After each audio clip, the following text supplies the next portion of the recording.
Base figure po nun is 6 million, kaya ang target po nung 2022 presentation po, Mrs. Speaker, dear colleague, sana po makagawa po ng 1 million per year for the next 6 years. Yun po sana. Yes, target, tama po. Speaker. Naalala ko yon.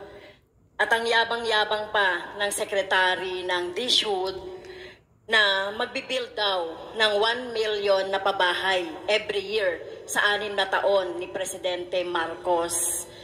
So, ang tanong ko lang po ngayon, pangatlong taon na ng DSUD ngayon sa pamumuno ni Secretary Acuzar, ano na ang nangyari dito sa target na 1 million a year? Yes, admittedly po, inaamin po naman natin na katulad po na nasabi natin, hindi po na-meet yung targets at may mga dahilan po para doon, no? Actually, kung matatandaan po natin, yung 2022 presentation po noon is for the 2023 budget. So, 2 taon pa technically lang po, no? Kasi ito pa lang po yung pangatlong taon na papasok tayo sa budget. So, nakita po natin, tulad na nabanggit kanina, nakita po natin na yung unang modelo ng paghabol doon sa ating housing backlog, hindi po natugunan ng mga developer. Ang nangyari po, yes, ganun po, Mr. Speaker. Noong 2022, balik tayo sa 2022, so saan nang gagaling yung pagmamayabang na mga kapag-build? O sana makaka-build tayo ng 1 million. Binuking mo na si Marcos Jr. ngayon Saan po nang gagaling yung yung statement na yon? Nagkaroon ba ng assessment? Nagkaroon ba ng study? Nagkaroon ba man lang ng mga interview or whatever? Kasi kung alam natin yung mga nanggagaling sa bibig ng matataas na opisyal ng ating gobyerno, ay tinitake yan ng ating mga mamamayan as a true statement, as a truth statement. At ito yung aasahan ng ating mga kababayan, lalong-lalo na po yung mga mahihirap. Kaya umasa po tayo pangatlong taon na magagawa sana yung 1 million. Magti 3 years na si Bangag, pero wala pa nga ni isang bahay Okay, inaamin naman ang DSUD na hindi kaya. At sometime in July 2028, sabing ganon ni Secretary, dati po ang usapan 6 million. Ganito po yun May katotohanan doon sa drawing. Pero sa construction, may hirapan. Puro drawing nga lang Buildings, 3 years to construct.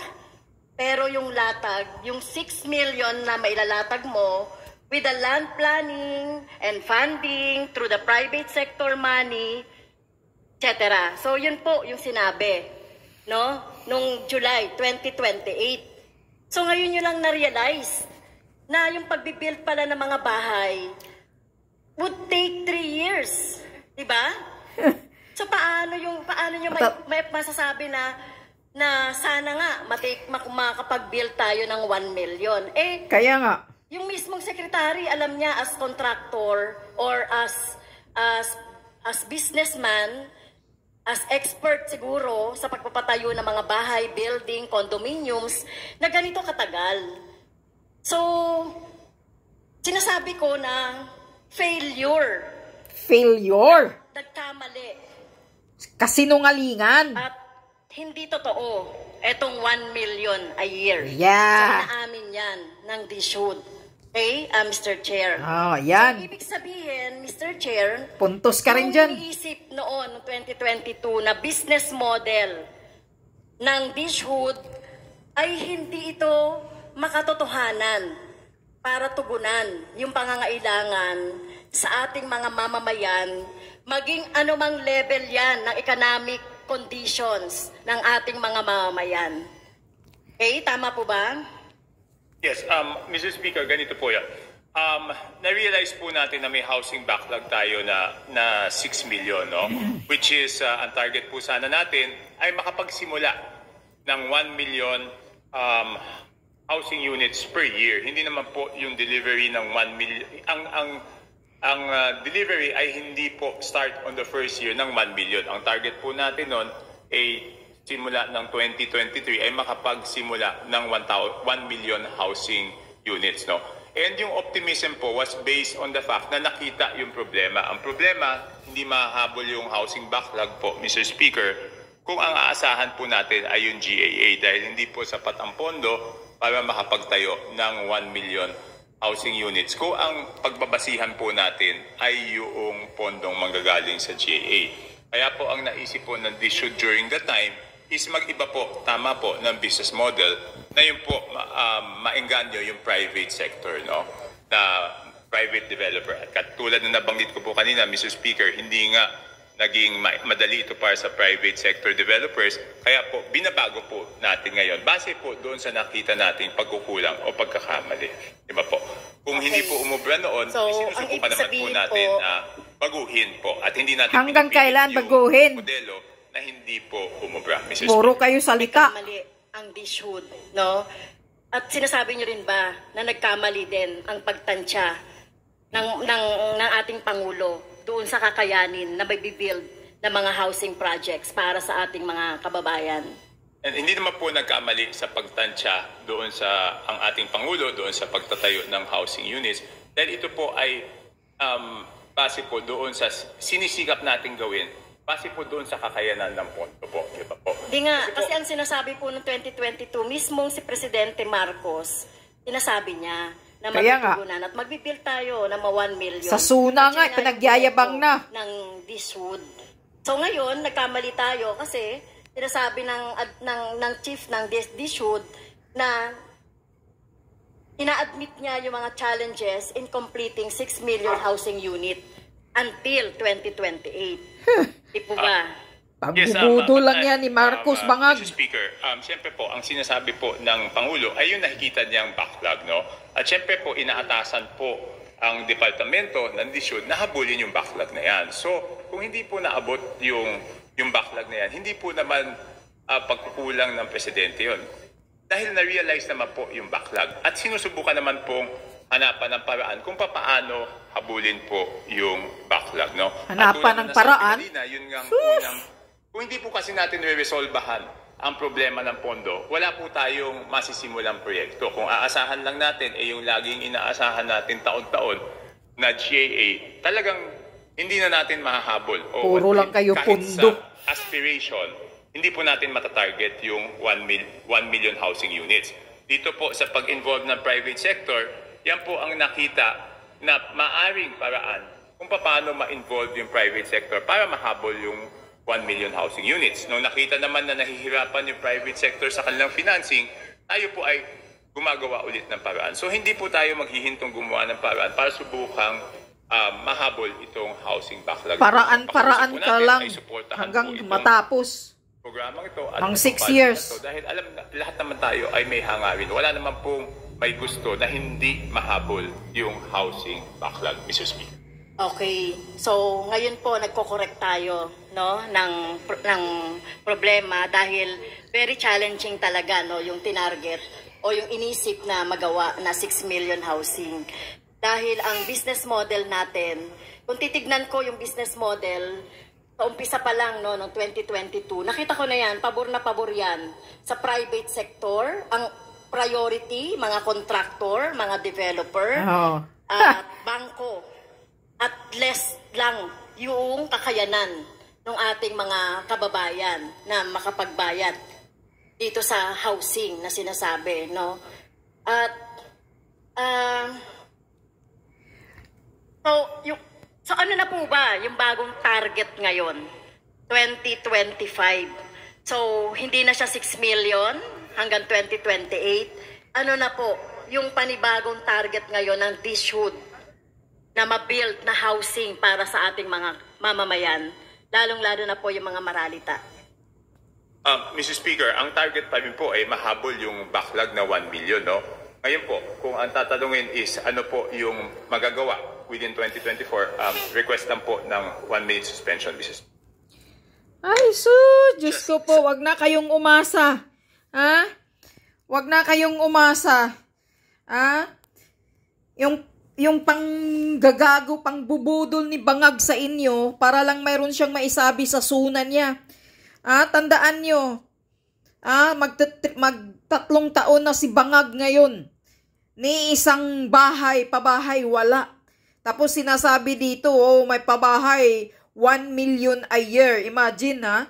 So, sa pag-upo niya ng 6 years, magkaroon ng 6 million na mga pabahay. Eh, hanggang ngayon, magti 3 years na si Bangag. Hanggang ngayon, ni isang skeleton, wala. Ha? Puro paghahabol ng baklag, tinitingnan lang. Pangbubudol lang yan. Pangluluko lang yan. Puro ang usapin ninyo, budget. Hindi kasya ang budget. Budget. Nagtataka ako itong bangag na administrasyon na to. Ang pinag-uusapan lagi araw-araw, puro budget. Dagdag ng budget. Nagpapalaki ng budget. Kasi kayo dyan sa Congress ang nagpapataasan ng budget ninyo. Puro kayo nagdidima ng mga budget ninyo. Kaya walang magagawa, maigagawa na pabahay para sa mga ordinaryong Pilipino.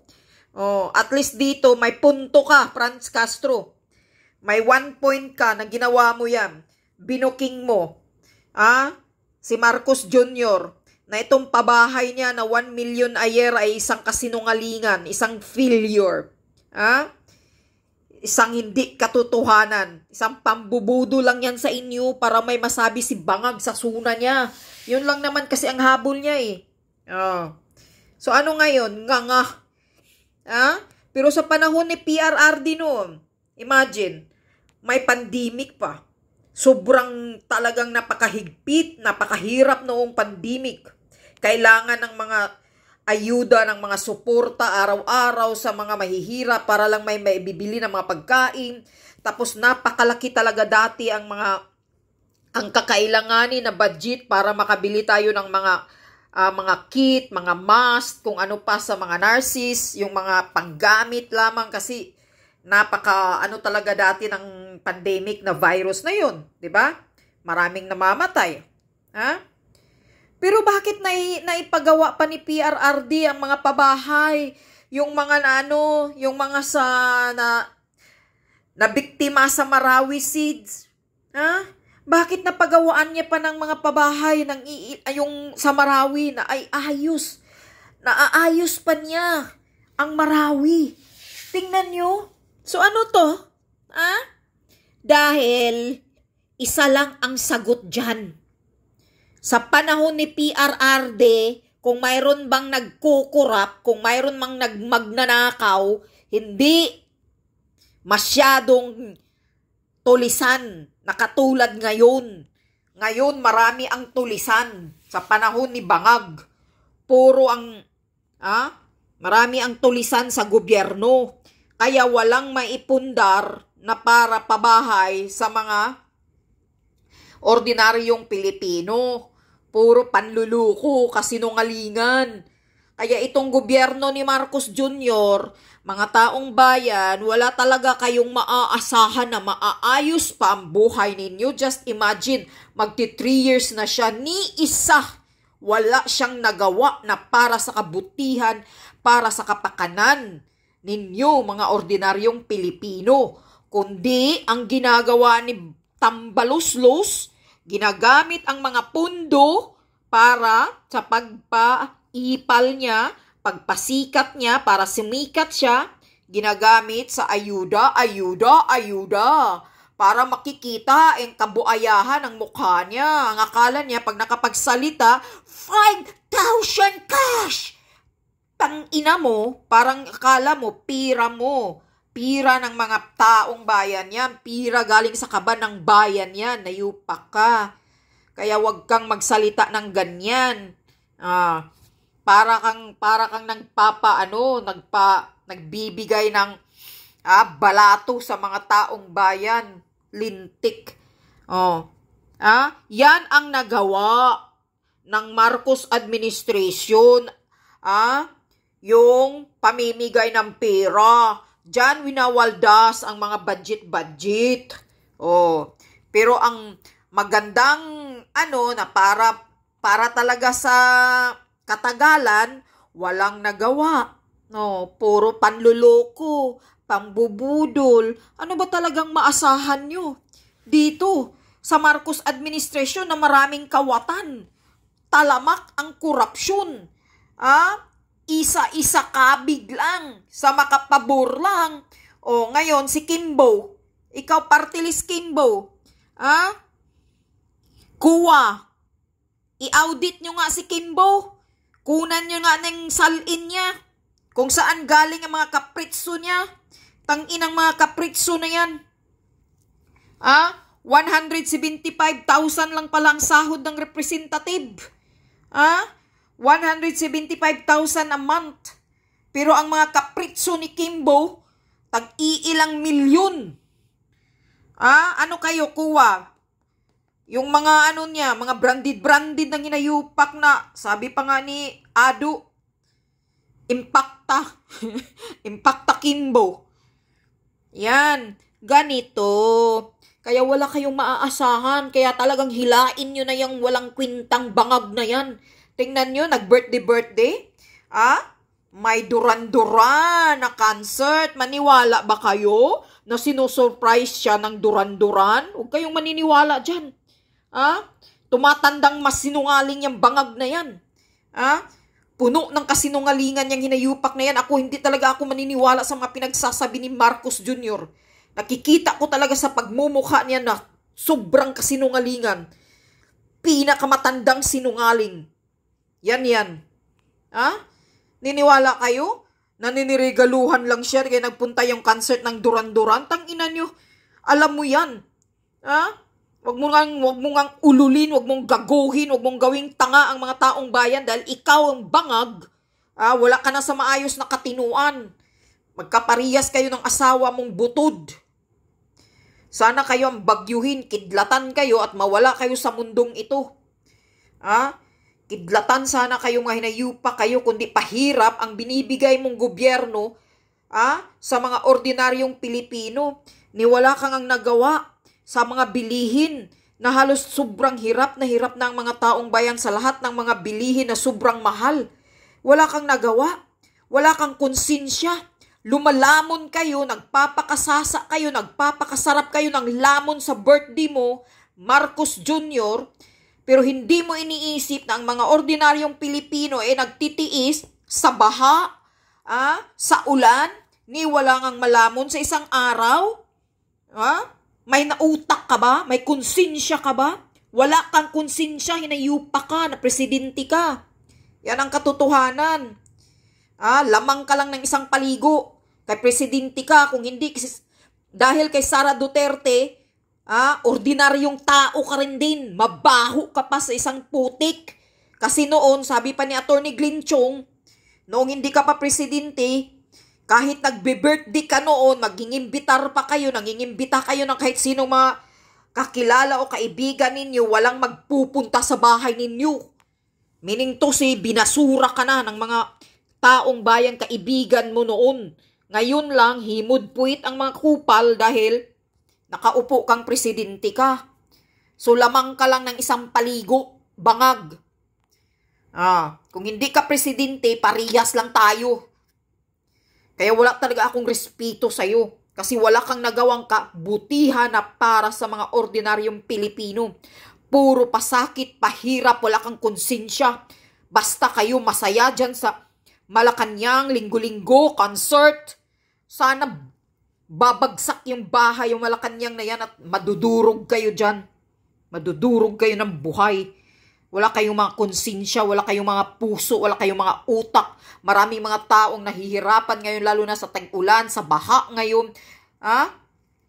Maraming mga kalamidad na dumating ngayon, pero kayo, na ano nyo pa? Nagawa nyo pang mag-concert sa birthday mo? Tang-ina ka. Sana natigok ka nung birthday mo kahapon o nung isang araw. Si PRRD nga, pag mag-birthday, wala ngang party, wala ngang handaan na malaki. Siya lang at yung mga PSG lang ang kumakain dyan. Pero kayo, ano ka? Sino ka? Kalansay na, inuuod na yung ama mo. Yung record ninyo, Marcos, mabaho pa sa tai. Sus, hindi talaga ako maniniwala yung magsasabi na dahil spoiled brat yan. Spoiled brat talaga kasi lumalaki sa pulburon. Spoiled brat. Pero wag niyang dadalhin ngayon. Dahil nakaupo ka na hinayupak ka. Dapat may konsensya ka, may malasakit ka, iniisip mo ang sitwasyon ng mga ordinaryong Pilipino, hindi kayo magpapakasaya ka, magpapakasasa ka, sinungaling ka pa, na hindi kayo naghahaya ng duran-duran na concert na yan. Tangina mo, huwag mong gaguhin ang mga taong bayan kasi ikaw lang isang puno ng kabangagan, puno ng pulburon yung utak mo. Kaya kung ano-ano na lang mga kasinungalingang sinasabi sa iyo, nakikinig ka. Yung KOGC lang. O yung mga pulis na pumasok sa KOGC, walang nag-serve ng warrant of arrest, wala naman silang bit-bit ng mga armas, ni isa walang nagbit-bit ng armas at walang nagpapasabog ng ng tear gas. Naniniwala ka din, Diyos ko po. Anong klaseng presidente ito? Talagang kupal lang kwinta.